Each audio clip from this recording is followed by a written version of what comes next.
Monsieur le ministre, chargé du ministère dit des Affaires religieuses et des cultes, c'est à vous que s'adressent mes propos ouverts.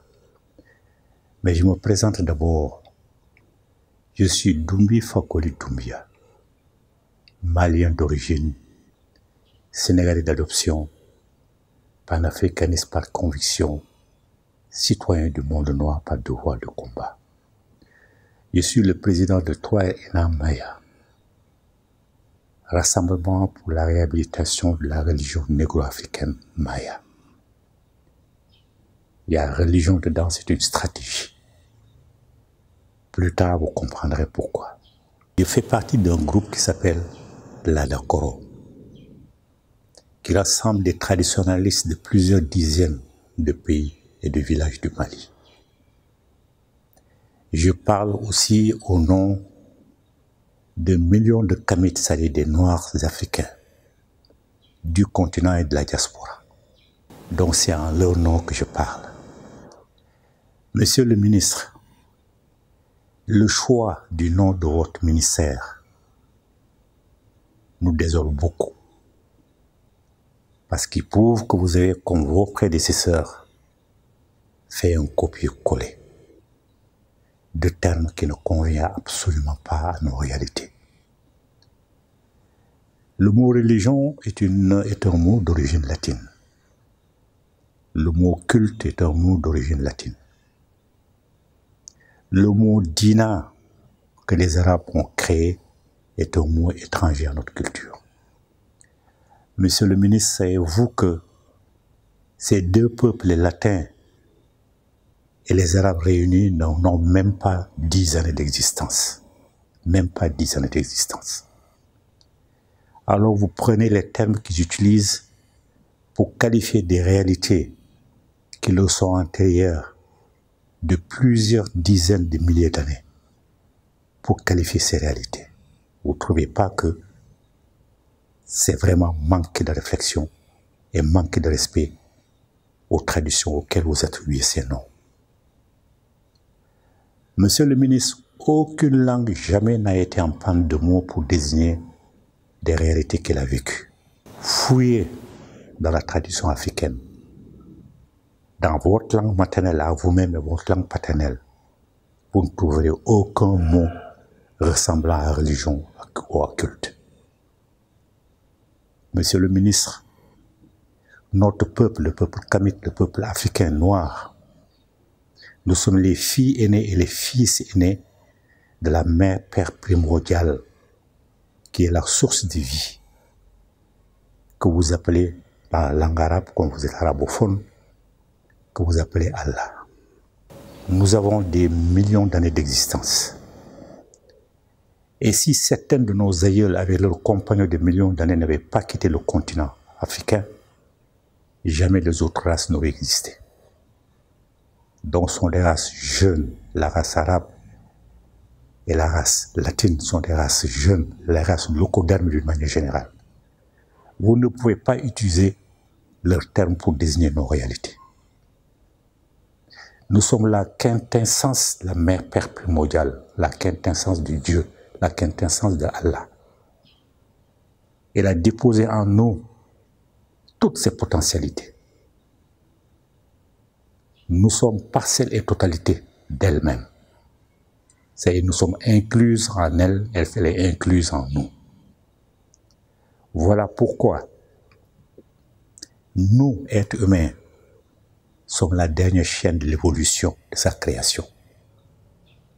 Nous avons en nous tous les éléments des autres règnes, minéral, végétal, animal et humain. Voilà pourquoi, monsieur le ministre, seuls nos grands initiés peuvent dire à la pluie: laisse-nous terminer notre cérémonie et puis tu viens. Et la pluie obéit. La pluie accepte, pas obéit, mais accepte. Ou bien la pluie, on a besoin de toi pour fertiliser nos champs. Viens fertiliser nos champs, la pluie vient. Ils sont les seuls capables de dire au vent: prête-nous une aile pour que nous allions faire notre course pour revenir. Ils sont les seuls capables, pas l'énergie naturelle, parce qu'ils ont l'énergie naturelle, de déplacer des blocs de milliers de tonnes sans les mains, rien qu'avec l'énergie, rien qu'avec la pensée. C'est ainsi qu'ils ont construit, depuis le 3e millénaire, les pyramides de Gizeh, les temples de Gizeh. L'une des pyramides de Gizeh, comme la pyramide de Khéops, la plus importante, peut habiter 10 fois la mosquée de Paris. Et encore, il resterait de la place pour que les enfants puissent jouer au football. Vous voulez ramasser tout ça, mettre dans un papier poubelle et jeter à la poubelle, comme si ça n'existe pas. Vous avez fait preuve d'absence de réflexion, d'aveuglement passionnel et de refus de remise en question essentielle. Tout ça en faveur de l'islam. Monsieur le ministre, l'islam est né avant-hier seulement. C'est la dernière des religions qui est vue le jour. La dernière, toute dernière. Monsieur le ministre, il faut que vous sachiez que le combat de l'islam n'est pas le nôtre. Nous n'avons rien à voir avec le combat de l'islam. Ça appartient aux Arabes, même pas à vous, parce que vous n'êtes pas arabe. Notre peuple n'est pas arabe. Notre peuple n'est pas musulman. Pour être musulman, il faut être arabe. La preuve, il faut parler arabe pour s'adresser à leur Dieu. Donc, quand on s'adresse à un Dieu qui ne parle pas nos langues maternelles et nos langues paternelles, c'est zéro. Leur combat n'est pas le nôtre, c'est le combat des Arabes.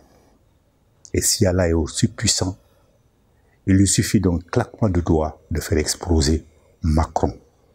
Ça, c'est leur combat, ça ne nous appartient pas, ça ne nous intéresse pas. Monsieur le ministre, l'écologie sacrée à laquelle je fais allusion, ça veut dire que nous et tous les règnes, nous sommes identiques, nous sommes dans le même moule. Nous sommes la quintessence de la mère père primordiale. Tous les règnes.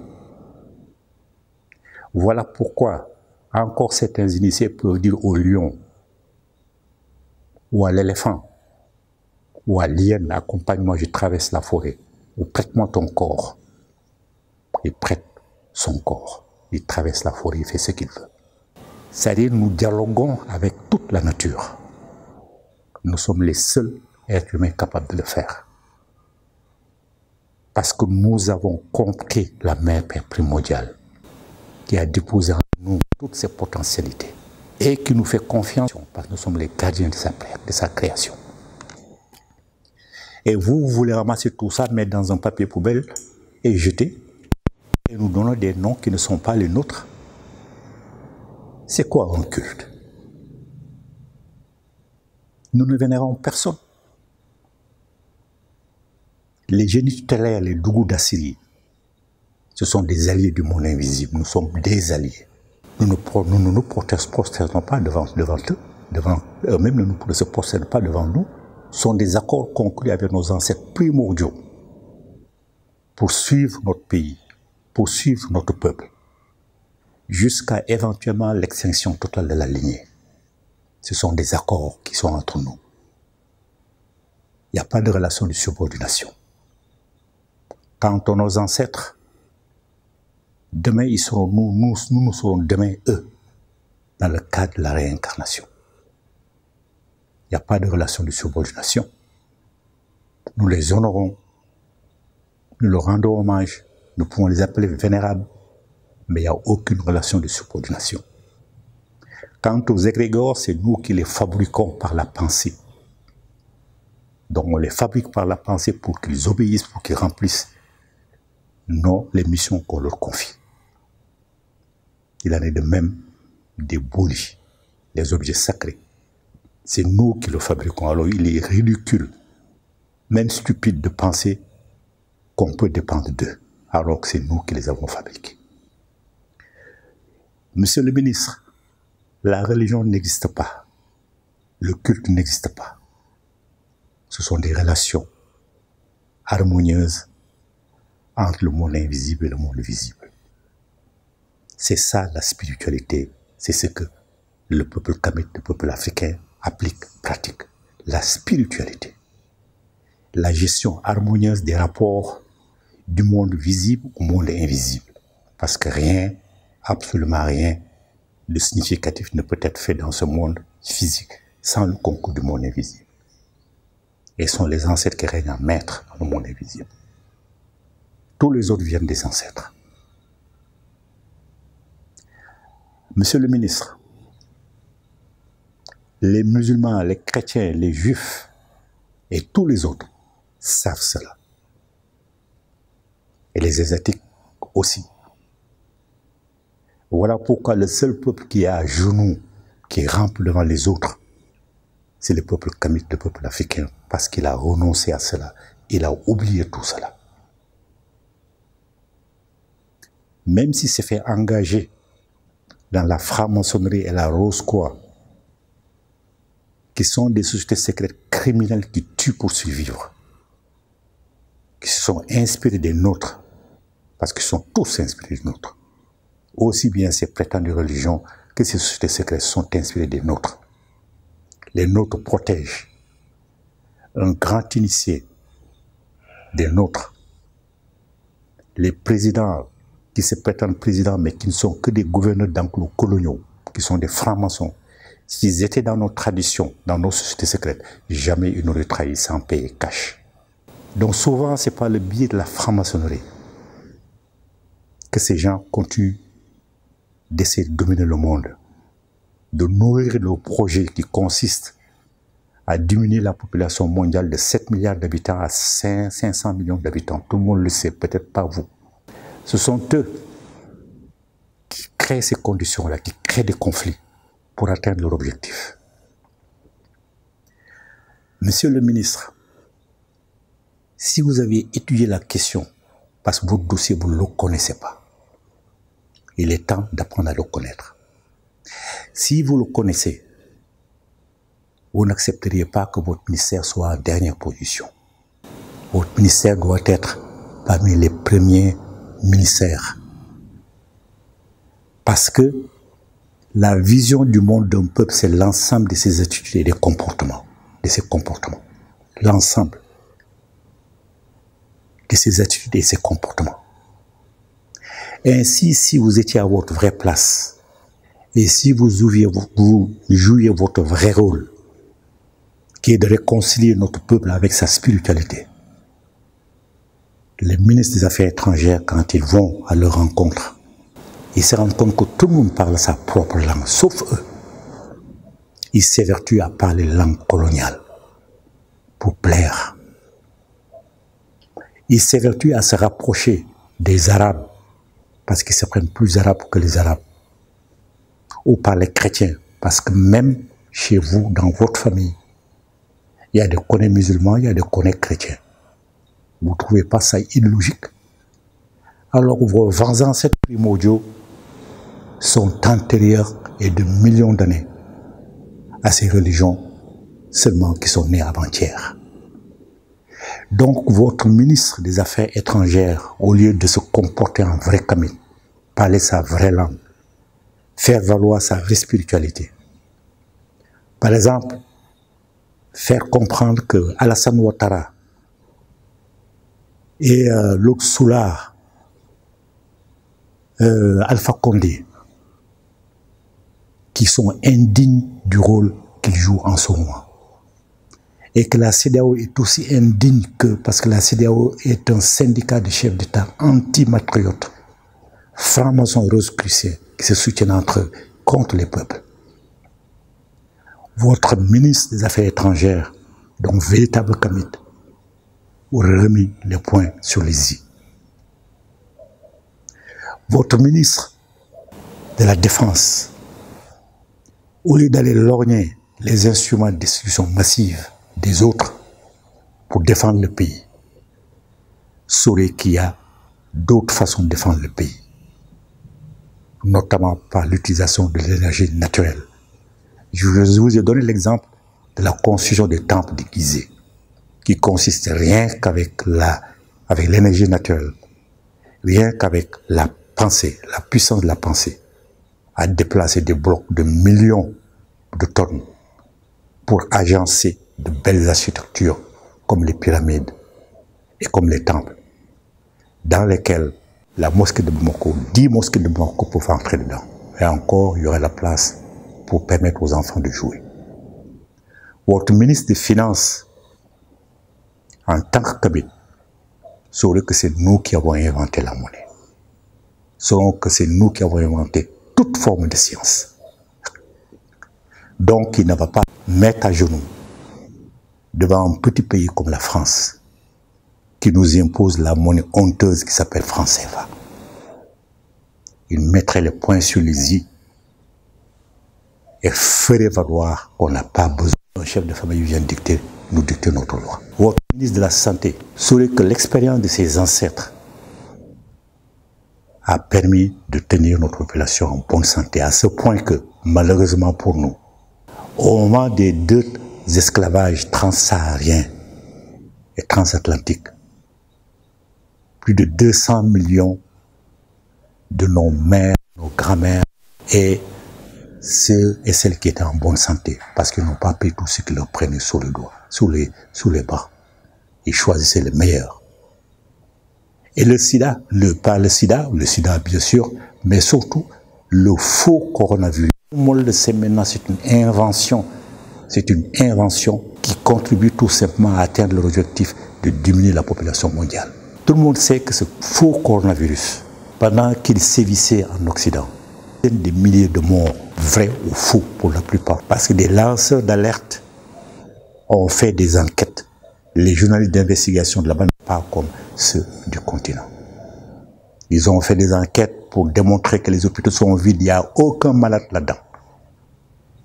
Et les lanceurs d'alerte de leur propre camp, des locodermes, que la plupart des morts qui sont morts d'autres maladies sont comptabilisés sur le compte du coronavirus. Et dans tous les cas, pendant que chez eux, des centaines de milliers de morts se comptaient par jour, l'Afrique et toutes ces îles ne comptaient même pas 500 morts. À ce point que l'OMS, l'Organisation mondiale secrète de destruction, de surveillance de la santé, une organisation criminelle, s'interroge. Comment se fait-il que l'Afrique soit épargnée? Parce que, naturellement, nous sommes solides, nous sommes la quintessence de la mère père primordiale. Personne, aucune puissance maléfique ne peut nous éradiquer, ne peut nous enlever de cette terre. Monsieur le ministre, il en est de même de votre ministre de la Justice. Il saurait que aussi longtemps que nous avons été nous-mêmes, parce que l'être humain est sacré, il y avait d'autres formes de compensation. Monsieur le ministre, si vous procédiez votre dossier, si vous le maîtrisiez, vous auriez prouvé que votre ministère mérite ailleurs une place plus élevée que la dernière place qu'on lui accorde. Pour terminer, je vous dirai, monsieur le ministre, quelle notion d'enfer, de paradis et de jugement dernier que vous craignez tant, sauf les Juifs. Les Juifs sont plus intelligents. Ils ont copié, ils n'ont pas compris pourquoi cette notion, nous l'avons inventée. Ils ont préféré y renoncer. Eux ne croient pas en l'enfer. Mais les musulmans, les chrétiens que vous êtes, vous croyez en l'enfer, sans savoir que ce sont des notions que nous avons inventées. Ismaël, l'ancêtre des Arabes, n'était même pas encore né. Isaac, l'ancêtre des Juifs, n'était même pas encore né. Nous avons créé ces notions. Et quand nous les avons créées, comme je l'ai dit, le peuple d'Allah n'était pas encore né. Donc Allah ne connaît pas la route de l'enfer. Allah ne peut conduire personne à l'enfer parce qu'il n'était pas maçon, encore moins architecte, encore moins entrepreneur. Donc aucune divinité au monde ne connaît le chemin de l'enfer. Alors si vous jouiez votre rôle réellement, les jeunes Kamites, les jeunes Maliens, les jeunes Kamites du monde entier auraient consacré leur énergie à autre chose qu'à aller perdre leur temps à prier dans les mosquées. Monsieur le ministre, Je ne vais pas très loin, mais les arguments que je vous ai donnés, si vous les contestez et si vous avez des gens qui sont capables de les contester, alors organisez des états généraux de la religion si vous voulez. Nous allons en parler. Nous savons que notre tradition est la meilleure qui existe au monde. Elle a toujours été imitée, n'a jamais été égalée. Elle ne sera jamais égalée parce qu'aucun esprit humain n'a autant d'affinement. Aucun. Donc nous ne vous demandons pas, nous exigeons de vous de nous rendre notre dignité, de rendre à notre tradition sa vraie dignité, à votre tradition, parce qu'aucun de vos ancêtres n'était musulman, aucun de vos ancêtres ne se serait rabaissé à ce niveau. Donc rendez-nous notre dignité, c'est une exigence. S'il y en a qui sont contents de se faire appeler religion, c'est leur problème. Nous ne voulons pas être appelés cultes, parce que nous ne sommes pas des cultes. Nous sommes la tradition ancienne. Donc rebaptisez votre ministère, ministère des Affaires religieuses et de la tradition ancienne. Ladakoro, Ladakoro, Ladakoro. C'est ça notre véritable vision du monde. Il faut nous respecter. Nous sommes chez nous. Nous avons longtemps été à l'ombre. Maintenant, nous avons décidé de venir en surface. Nous sommes chez nous. Et nous ne laisserons personne nous mettre devant l'entrée de la porte.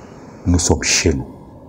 Il faut cohabiter avec nous, obligatoirement, avec le respect dû à notre rang. Donc votre ministère doit être appelé ministère des Affaires religieuses et de la tradition ancienne, l'Adakoro. C'est ça que nous voulons. Puissent nos vénérables ancêtres, qui sont aussi les vôtres, vous inspirer la pensée juste, la parole juste, l'acte juste. Puissent-ils vous donner la volonté, le courage d'accepter les remises en question essentielles, d'aller jusqu'au bout des choses et de reconnaître la vérité. Amen, amen, amen.